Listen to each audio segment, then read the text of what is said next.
guys, and welcome back to It's Deeper Than Code. I am Shelby. And I'm Big Papa Code. And today we are talking game on esports, the evolution of it.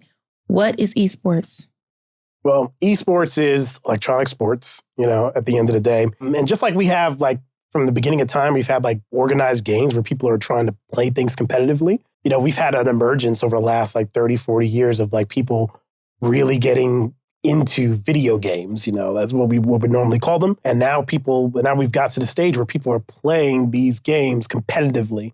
And there is a large audience for it. There's people that, like my daughter, all she does is sit at home and watch people playing games and stuff like that all the time. And yeah, it's become a multi-billion-dollar mega industry where people are signing really, really, really large deals to play video games and beat other people in them and just be really, really good. That is extremely crazy, honestly. What are the different types of them? We have notes. We have notes. We love Arthur for their notes. What is a FPS, MOBA simulation? What does all of that even mean? A sports simulation? Yeah. So you have your sports games like NBA 2K and stuff like that, which are the only type of games I play.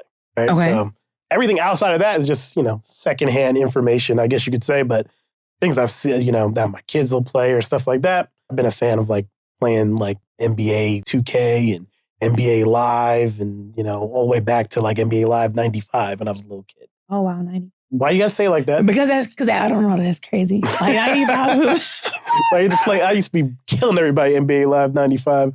I used to get one of my snipers like Dana Barros and just be killing people. Killing them.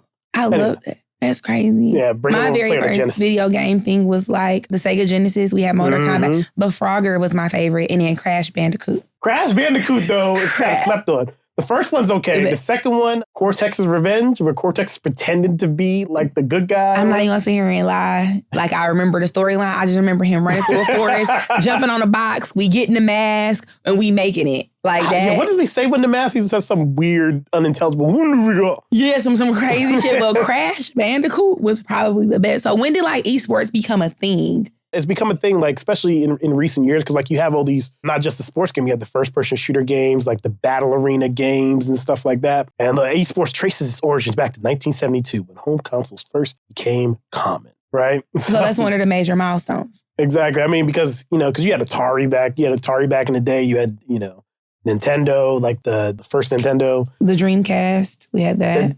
The Dreamcast, which lasted 2 seconds. But I mean, I had a Dreamcast. They had some good games on Dreamcast. Remember Ready to Rumble? No. Really? That was the game. I was surprised you said no. But yeah, they had some good games on Dreamcast. Dreamcast was a good system. I guess they just needed better marketing or something. But that was by Nintendo though, right? Or by Sega? Sega. The Dreamcast was Sega. Saturn was Sega too. You had Saturn? No. I had the one where you had to blow through the and then put it in. Regular Nintendo, Super Nintendo, and the N64. Yeah.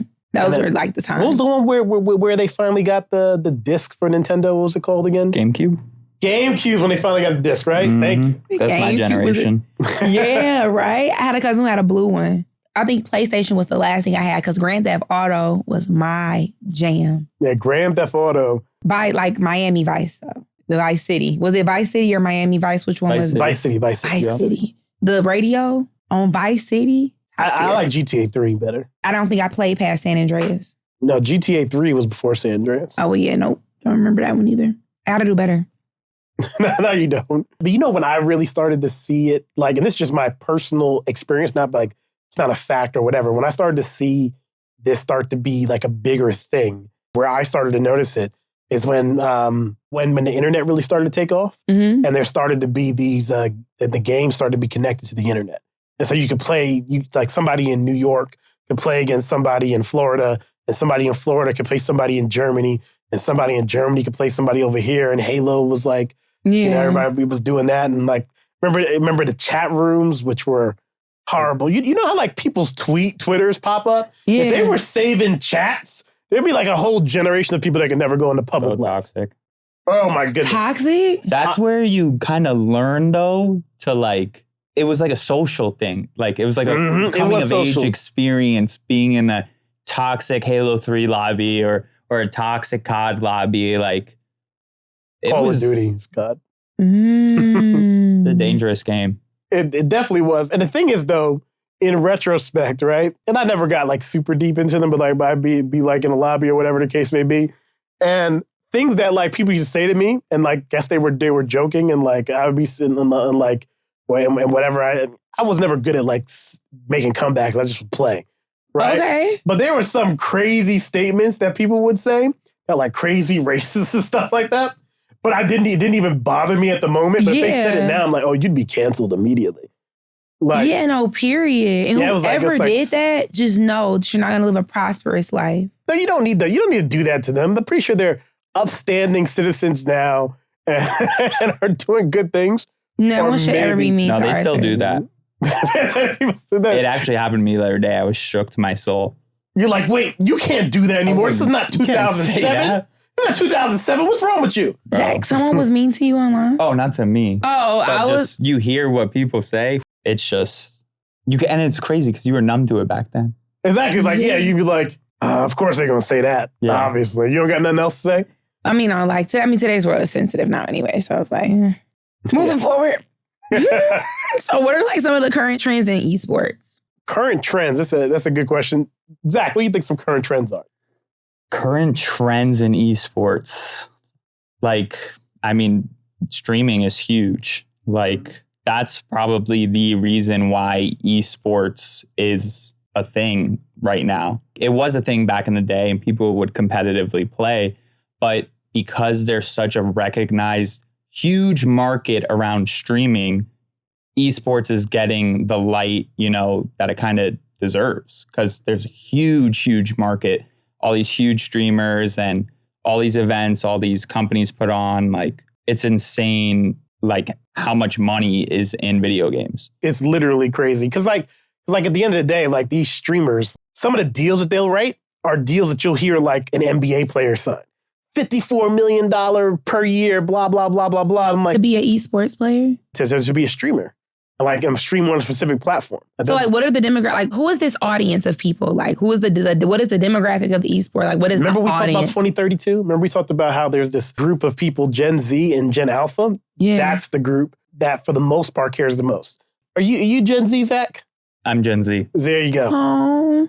Why do you say it like that? Oh, you're so cool. Cute with your young age. It's just so cool. You guys are like a part of your own world, But the thing is, though, one of the interesting things that I saw also is I saw esports and streaming take like a big jump up during the pandemic because nobody could go outside. It's like for about 3 years, even though really you couldn't go outside for maybe like a year, but there was like people in their formative social years that like the only thing they could do is be on the internet. Right? Like 13, 14, 15. The people that were 15, when the pandemic started are 19 years old now. They're in college. They're like, and you know like how those 4 years of high school seemed like they lasted like forever? Yeah. Like it was such a like, and you know what? The crazy thing is like, when I think back about like, when I would want my parents to do something or whatever, and I would feel like they went whole long gaps of time without doing something or whatever. I realized that was such a short window in my life. So for them, the way time was going was different.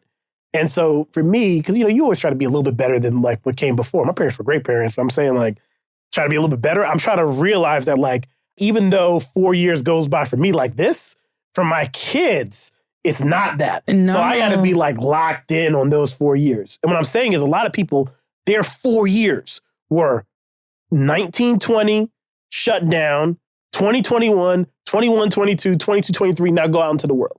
That was their 4 years of high school. You get what I'm saying? Like, that's crazy. And so, like, they had to find new ways to, like, entertain themselves, etc. That's why you see so many people, like, a lot of these big streamers, like, got gigantic during that time.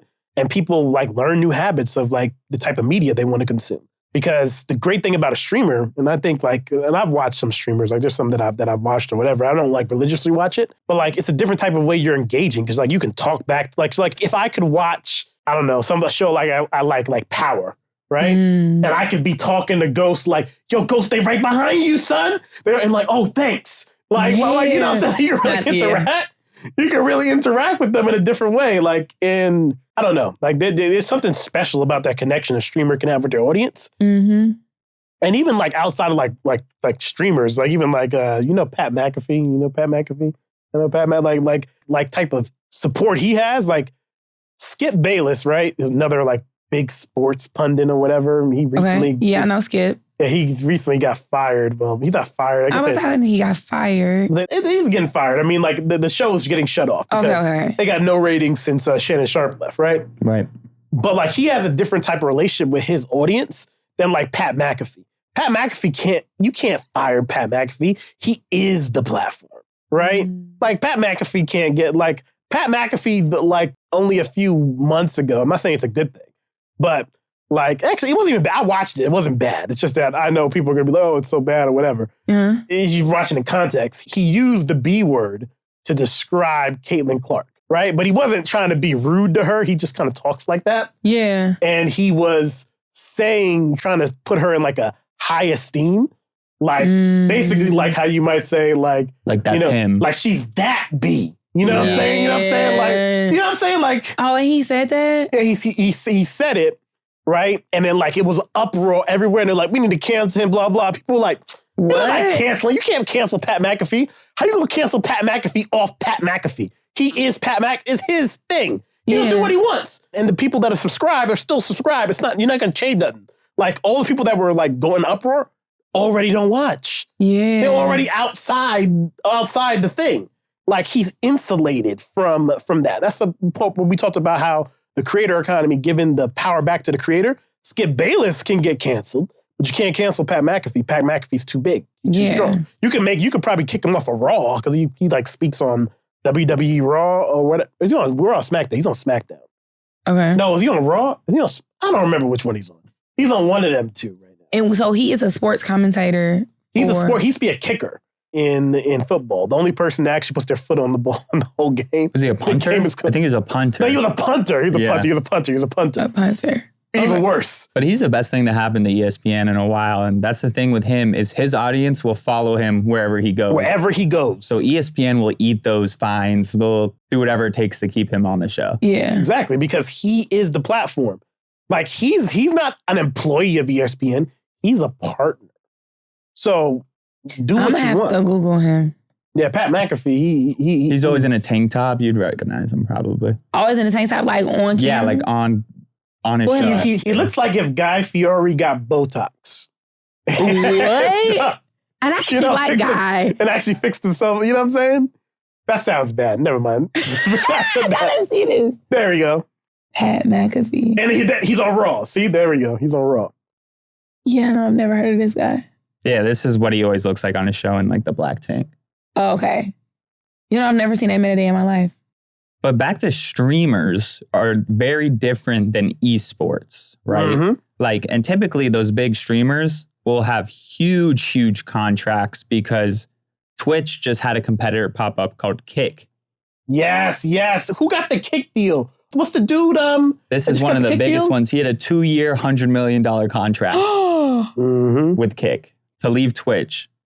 And sometimes, to leave Twitch and just start streaming on Kick? Yep. And some of these streamers get huge contracts to not only exclusively stream on Kick, but just also stream on Kick. Mm-hmm. So they'll get huge contracts to be like, hey, add Kick to your stream or add YouTube to your stream, because there's a bunch of different streaming platforms. Mm-hmm. And all streamers don't play games though, huh?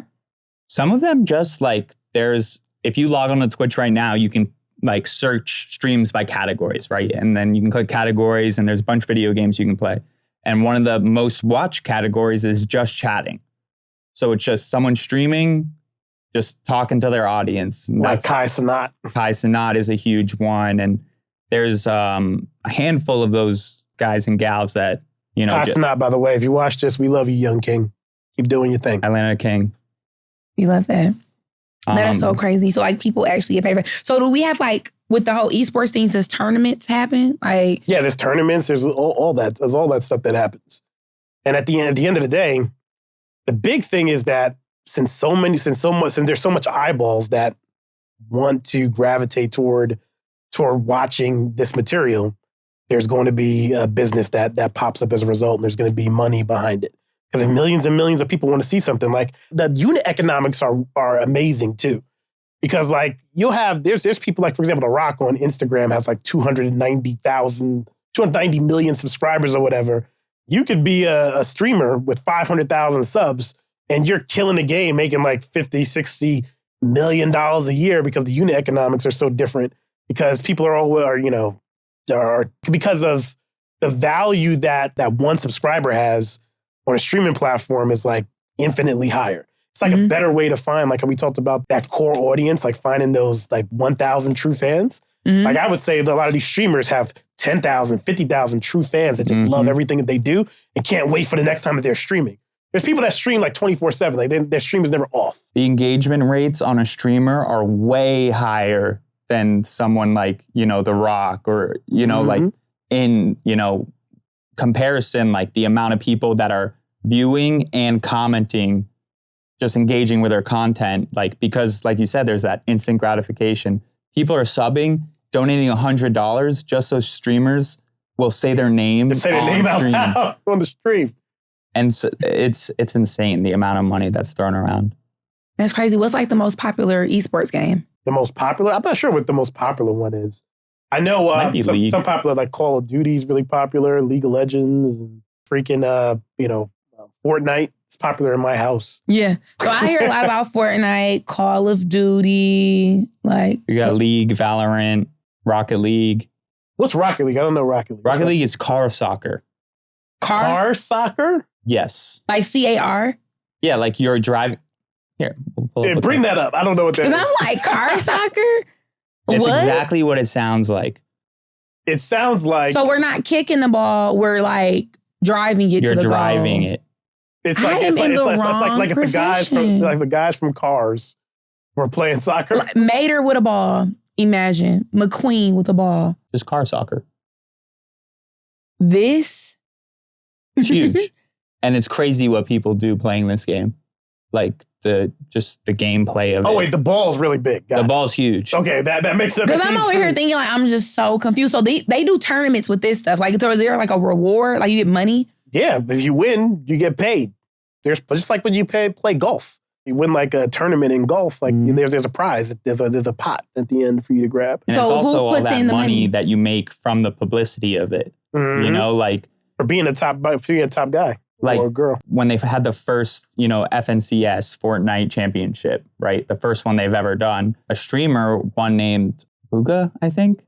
And not a lot of people, knew who he was before he won. I'm sure like if you were really deep into it, I had no idea. I watched it. I tuned in to the Fortnite championship. We love that. And this guy he was huge after, like the amount of publicity that you get, like when, you win the PGA, you get all this publicity, all these brand deals, all this, sponsorships. It all comes with, winning. Yeah, but like, so if I win, where does this money come from? Like, who creates the pot? Well, I mean, like, for example, like, let's say if you're in a boxing match, right? Yeah. And like there's you're going to get a $50 million purse or whatever the case may be. Because the network generates so much revenue from the event, they can afford to pay you out like what it is. So I have to purchase a ticket to watch the tournament? Do I pay to watch the tournament? No. If you want to show up to it, like if you want to be there in person, I'm sure you have to buy a ticket. They have it in person? Yeah, you can go watch it. Like watch you do a video game. Huge. Like it was a whole broadcast event, and I'm sure the purse comes from like Fortnite sponsorships and all that. Yeah, like sponsorships will sponsor the event, but I think at the end of the day, you might be getting that check from like Epic Games or whoever owns the game. But there's different types of tournaments and not sponsored by like the game owner or stuff like that. That's crazy. As long as the unit economics are there, you can pay a lot of money. So there's obviously like careers in this stuff. Yeah, it's 100% a career. That's why I'm going to get my daughter to keep destroying people. There's people that do the casting, like that talk over the gameplay and have all the names, and they're like, sportscasters, but they talk about esports instead. It's like a whole broadcast event. They have reporters, like serious. Like you've been like introduced to a whole new world. Yeah, because I'm over here like I'm in the wrong profession. A whole new world. We love Aladdin. Yeah, I'm obviously in the wrong profession. No, you're not. You could stream doing hair. Why not? There's this woman I know that does do that. She streams. Oh, like on Twitch? Yeah, like she streams like hair all the time. And like, I feel like my wife watches her and like she's gotten like, yeah. I'm interested. There's a lot of niches when it comes to streaming. Do not threaten me with a good time. All I need, I have a TV. What else do I need? Camera. I got a camera. Probably stream. I'll set up OBS for you. Yeah. OBS I would love Studio. that. I would love to do that. Yeah. So it's like better than YouTube. You can stream on YouTube too. YouTube, we love you, by the way. We love you, YouTube. But who's better? But you can stream on YouTube. I can't stream on YouTube? Is that like just going live? Yeah. Oh. Well, that's the big thing why Kick blew up is they're allowing streamers to gamble on their streaming service. And like there'll be streamers who are they'll do online gambling. And that's like their whole niche. But Twitch wasn't allowing people to online gamble on Twitch. And that's why Kick popped up. But gambling is not legal in all states though, right? I don't know. Sports gambling is legal in most states, but yeah. Sports gambling. But it's not just sports gambling. They'll play blackjack. They'll play... Really? Because I thought you couldn't do sports gambling in the state of Georgia. Like you can't do like either Prize Picks or one or the other. Yeah. You can't. You can only do something. I don't do it, so that's why I don't even know. But you can't do DraftKings Sportsbook. You can't use that. Or like FanDuel or something like that. Fantasy. Oh, okay, yeah. Fantasy, like DraftKings Fantasy in Georgia or whatever. Oh, dang. Yeah, Georgia's one of the annoying states. They need to move. Yeah, no, really. But what are some major brands that invest in these esports, in these games, in these tournaments? Off the top of my head, beside Epic Games and like a lot of like some of the other ones, what I have seen with my own eyes recently is there's a lot of interest in investment into esports platforms and stuff like that. And what I mean by that is, and we can look it up. Can we look up? And now I don't have to even have a remember off the top of my head. You're so useful. You know that? Like, we love that. There's teams, right? So you got FaZe Clan, right? Well, not here. I wanted to look at one thing. Oh, this is good too. I wanted to look up Crunchbase, and I'm pretty sure now I'm forgetting. Somebody got a series. Man, just Google. Series, $1 billion valuation for esports team. So I can't remember who it was, but some Silicon Valley investors or whatever, like invested in a bunch of these. And I was seeing it coming up more and more often. I think even on WeFunder, there was a couple platforms that anybody can invest in. Cloud9, is that what you're looking for? Is that it? I think that might be it. But yeah, there's a lot of money moving into it. And whenever you start to see Silicon Valley investors moving into something, there's a good chance that it's about to blow up. Yeah, it's like really, really good. Yeah. So like as far as like being a player in the esports, like you don't have to be like physically built for it though, obviously. But obviously mentally, you need to be smart. Oh, yeah. There we go. Cloud9 has topped a $310 million valuation, which includes all of its assets and funding, right? Over 23. But can you look up Cloud9 on Crunchbase so we can see who invested in them? I know we're like going off on a thing, but I want to see who's on their cap table. But that'll tell a lot about because if you see something like A16Z on their cap table or something like that, then you know that they're making a big play. Meaning like a lot of What is Crunchbase? Crunchbase? Yeah. It's just a place you can go to see stuff about tech companies and things like that. It'll tell you the rounds somebody's invested, how much money they've invested. To aggregate some press releases and things like that. Yeah, you can find all that on Crunchbase. Very informative. So it's like a Google for tech. I wouldn't say it's a Google, but it's like a little. You know how we talk about the white pages? It's like a little digital white pages or something like that. Bring the white pages back, man. Please. We're gonna find that Crunchbase page. We're gonna share it. We're gonna share it. We have to. When we got here, Zach when we told him we were talking about the esports, he mentioned something about them getting the Olympics. Oh yeah. They're gonna have an esports Olympics, right? Esports Olympics. It's in. I think it's somewhere here. Like in the state of Georgia? No. Oh. I'm like, that's crazy. And would it be in the Olympics? It'll be all types of video games. I don't really know, honestly. It's very new. It's like after the time of recording this, it's something we found out about a week ago. Right. I wonder, is it an age limit? You could put the baby in it. Who, my 12-year-old? I saw a video of some 8-year-old just sweating Fortnite the other day. Just insane what some of these kids, how these kids play.